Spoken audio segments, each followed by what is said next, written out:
안녕하세요. 아트코벤트 기초반 강사 신타입니다. 이번 영상에서는 클립 스튜디오 프로그램에서 제공하는 기능 중 하나인 3D 데생 인형에 대해서 적당히 파헤쳐보는 시간을 갖도록 할 텐데요. 우리가 흔히 목각으로 이루어진 관절 인형들을 많이 보셨을 거예요. 그림을 그리는 사람들이라면 하나쯤은 갖고 있을 법한 그런 도구인데, 바로 그 도구를 이 클립 스튜디오에서는 디지털로 이제 제공을 하게 됩니다. 우선 출발하기에 앞서서 지금 제 화면은 보통 클립 스튜디오를 맨 처음 깔았을 때 나오는 그 기본적인 설정 인터페이스와 거의 흡사하기 때문에 따라오는 데에는 크게 문제가 없을 거라고 생각을 합니다. 자, 그러면은 3D 데생 인형을 불러와 봐야겠죠? 여기 있는 바 중에서 하나를 아무거나 임의로 골라서 여기서 3D 바디 타입을 눌러주시면 됩니다. 여기에 보시면 일단 기본적으로는 요 4개가 이제 들어와 있을 거예요.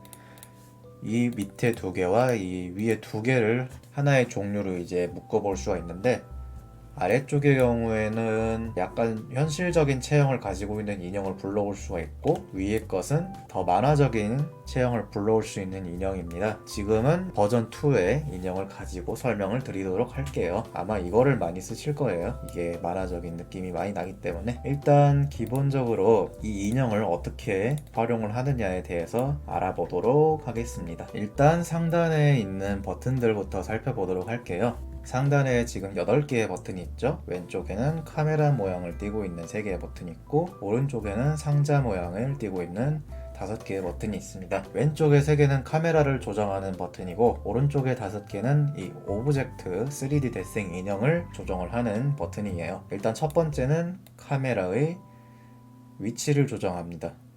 이렇게 하면은 어느 곳에서든 카메라를 볼 수 있기 때문에 이 인형의 모습을 이제 다른 각도에서 볼 수가 있겠죠. 다음은 두 번째, 카메라의 상하 좌우를 조절. 세 번째는 카메라의 원근감을 조절. 이렇게 해서 카메라를 조정을 하실 수 있고, 네 번째는 이제 오브젝트의 상하 좌우. 아래에 보시면 이제 지면이 바둑판처럼 표시가 되어 있는 모습을 볼 수가 있어요. 이것을 기준으로 오브젝트를 움직일 수가 있게 됩니다. 다섯 번째는 이 오브젝트를 이렇게 허리 쪽에 한 점을 이제 딱 중심으로 두고 오브젝트가 도는 모습을 볼 수 있죠. 이렇게 해서 인형을 조정을 할 수가 있고, 이 6번째의 경우에는 그저 이제 360도로만 돌아갈 수 있게 하게끔 회전을 시키는 용도. 7번째는 방금 전과 똑같이 요 5번째에 있는 이 기능에서 한쪽만 떼어서 온 느낌이라고 보시면 될 거예요. 이거는 마치 아래쪽에 뭔가 원반이 있는 상태에서 돌아가는 것처럼 오브젝트가 돌죠. 마지막은 이 오브젝트의 원근감을 이제 조정을 하는 겁니다. 보시면 알겠지만 이 밑에 지면 표시를 타고 캐릭터가 움직이는 모습이 보이죠. 캐릭터의 원근을 조정하는 게 마지막 버튼. 이렇게 하면은 상단에 있는 8개의 버튼이 어떤 기능을 갖고 있는지 알아볼 수 있었습니다. 다음은 이제 아래쪽으로 가보도록 할게요. 아래쪽에 이제 버튼이 좀 많죠? 근데 여기서는 몇 개만 이제 활용을 할 거기 때문에 몇 개만 설명을 드리도록 하겠습니다. 일단 이 카메라 모양, 이 버튼은 인형의 구도를 조정할 수 있는 프리셋들이 진열되어 있는 곳입니다. 여기서 자신이 원하는 구도의 프리셋을 찾아서 활용을 해주시면 좋을 거라고 생각이 들어요.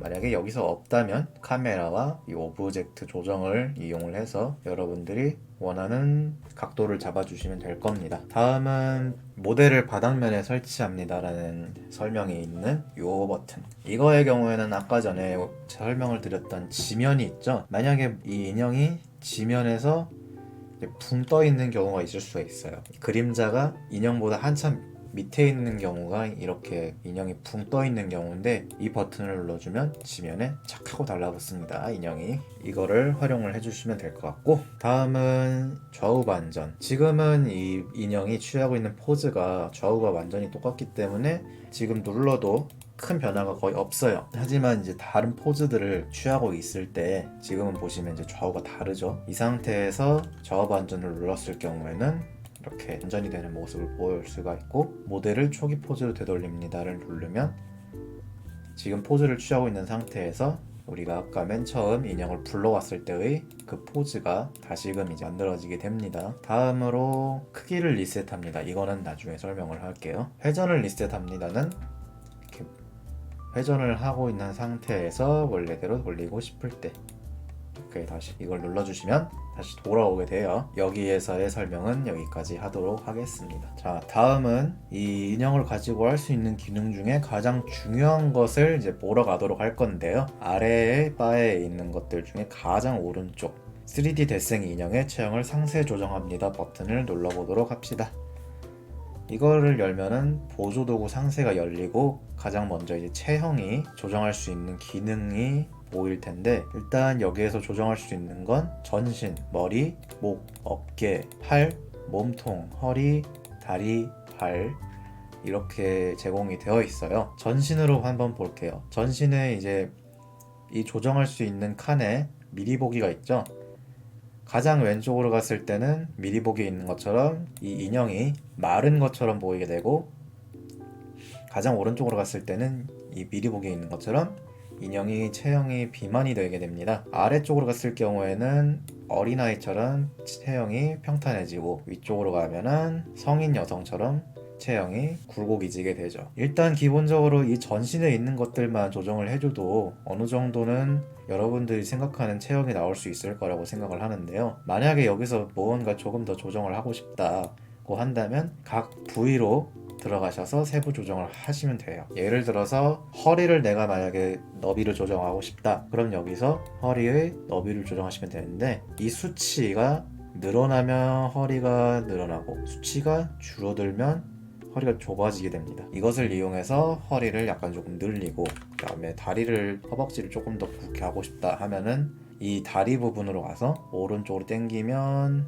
다리가 약간 조금 굵어지고, 반대로 하면 다리가, 허벅지가 얇아지고, 위로 당기면 길어지고, 아래로 당기면 짧아지고, 이런 것들을 여러분들이 자유자재로 조정을 할 수가 있습니다. 이것을 이용해서 자기가 원하는 체형의 인형을 만드시면 될 거예요. 만약에 이 체형을 내 디폴트 인형 상태로 쓰고 싶다, 왜냐면은 이렇게 아무리 만들어놔도 다음에 다시 인형을 불러오면은 우리가 맨 처음 불러왔던 그 상태의 체형이 적용이 된 상태의 인형이 소환이 돼요. 그렇기 때문에 이 상태를 계속해서 디폴트로 초기 상태로 쓰고 싶다고 하신다면 이 아래 바에서 3D 대생 인형을 등록합니다 버튼을 눌러주시면 이런 창이 떠요. 여기서 뭐 인형의 이름을 정해주고, 소재 저장 위치를 아까 우리가 소환을 했던 바디 타입에다가 넣어주시면 이 안에 들어오는 모습을 볼 수가 있고, 이 인형을 삭제를 했다고 해도 우리가 처음에 소환을 했던 것처럼 3D 대생 인형을 갖고 오면은 이 체형이 되지만,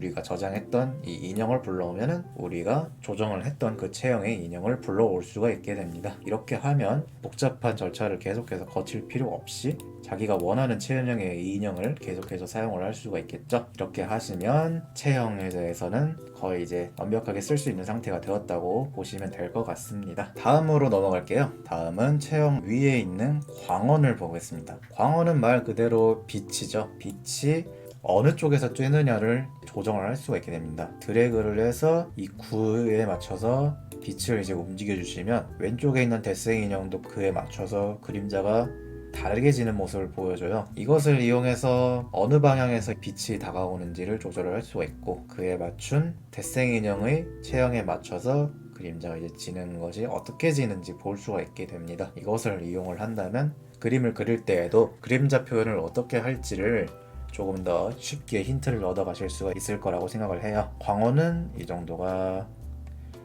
이제 적당할 것 같고, 다음은 체형 아래의 포즈에 들어가 보도록 하겠습니다. 포즈가 이제 가장 중요한 기능 중에 하나죠. 이 인형을 어떤 포즈를 취하게 할지를 이제 결정을 하는 곳이 바로 이곳입니다. 되돌립니다, 반전시킵니다는 여기에도 있기 때문에 설명을 할 필요가 없을 거라고 생각을 하고, 포즈 소재를 적용합니다. 이게 가장 중요하죠. 여기서 포즈를 자기가 원하는 것을 하나 갖고 와서 입력을 해주면 인형이 이제 포즈를 취해줍니다. 이 상태에서 카메라를 조정하고 오브젝트를 조정하고 해서 자기가 원하는 그런 상태의 인형을 만들고, 그것을 이용해서 그림을 그리면 아주 편하겠죠. 그런데 여기서 포즈를 적용할 필요 없이 그냥 이 인형이 있는 상태에서 여기 3D 포즈에서 그냥 이렇게 가져다가 넣어줘도 인형이 포즈를 이제 취해주기 때문에 이렇게 해서 포즈를 넣어도 돼요. 저는 이제 자기가 원하는 대로 하시면 될 거라고 생각을 합니다. 이렇게 해서 포즈를 넣었다 했을 때 포즈에서 손이 마음에 안 들 수가 있어요. 그럴 때는 발을 여기의 경우에는 손이 쫙 핀 상태, 이 경우에는 손가락을 쫙 벌린 상태, 여기에는 주먹을 쥔 상태. 이것도 프리셋이라고 보시면 될 것 같아요. 일종의 이 위에 있는 것들의 경우에는 좌물쇠인데, 만약에 이렇게 손을 쫙 핀 상태에서 좌물쇠를 검지손가락 그리고 중지손가락에 걸었다고 해요. 그러면은 다른 쪽으로 바꿔도 이 자물쇠를 걸지 않은 엄지, 약지, 새끼손가락은 여기에 맞춰서 이제 펴지지만 이 둘은 펴지지 않는 모습을 볼 수 있죠. 손가락이 고정되어 있는 상태가 되는 것이라고 보시면 됩니다. 이 자물쇠는. 그리고 만약에 이 두 개의 손이 평상시에는 조정을 하면은 둘 다 이제 바뀌는 모습을 볼 수가 있어요. 하지만 나는 하나만 바꾸고 싶다, 그렇게 생각을 하실 때는 이 모델에서 손 부분을 누르고 자기가 이제 원하는 손 부분만, 뭐 팔을 눌러도 상관없습니다. 뭐 그 방향에 있는 거면 상관없어요. 팔이든 손이든 누르고 이걸 조정을 해주시면 지금 눌러져 있는 쪽의 손만 움직이는 모습을 볼 수가 있죠. 이렇게 해서 따로 넣어줄 수가 있습니다. 만약에 이제 손을 여기서 조정을 하는 게 이것만 가지고는 표현을 할 수가 없다고 생각을 하신다면 소재 불러오기에서 손만 따로 불러오셔도 됩니다. 지금 같은 경우에는 이 팔을 누르고 있기 때문에 여기에만 손 소재가 적용됐죠. 만약에 뭐 몸통을 누르고 있든 아무것도 누르고 있지 않든 한 상태에서 소재를 불러올 경우에는 양손 모두 다 적용이 되는 모습을 볼 수가 있습니다. 이렇게 하면 손도 자기가 원하는 상태로 조정을 할 수가 있겠죠. 다음은 마나퍼스에 대해서 이야기를 해드릴 텐데요. 마나퍼스가 뭔가 궁금해하시는 분들이 있을 텐데, 여기 써있듯이 과장 표현에 관해서 설정을 합니다 라고 써있어요.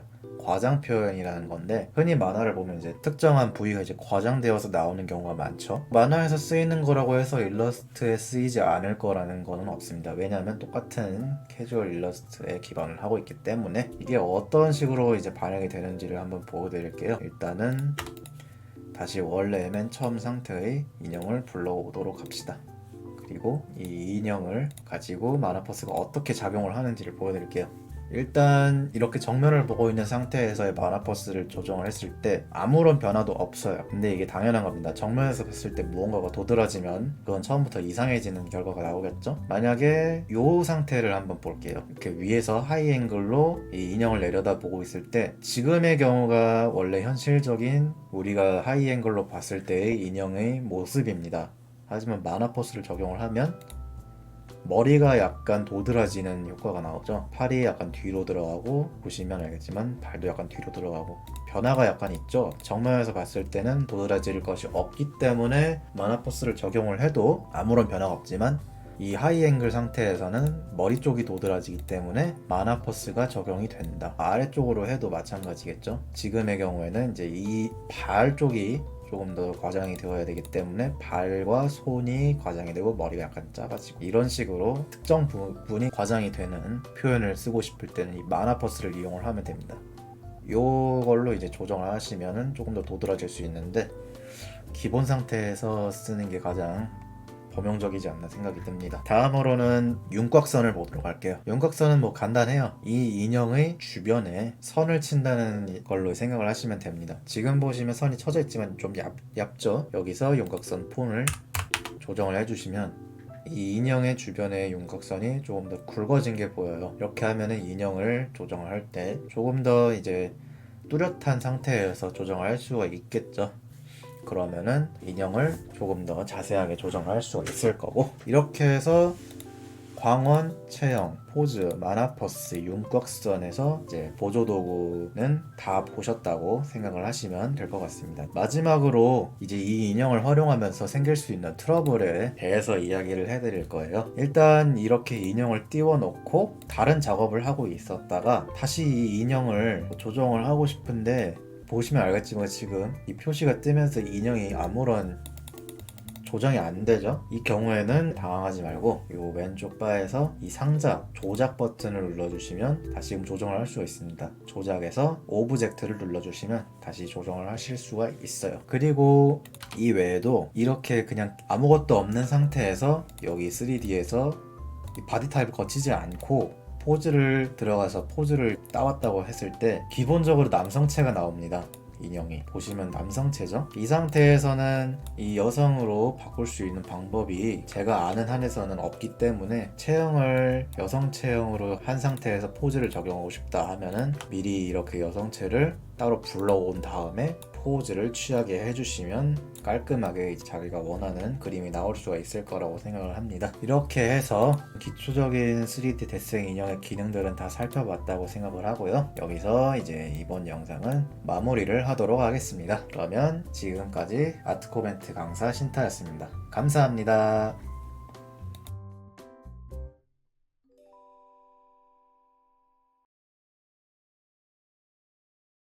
즐거우셨다면 좋아요, 구독 부탁드려요.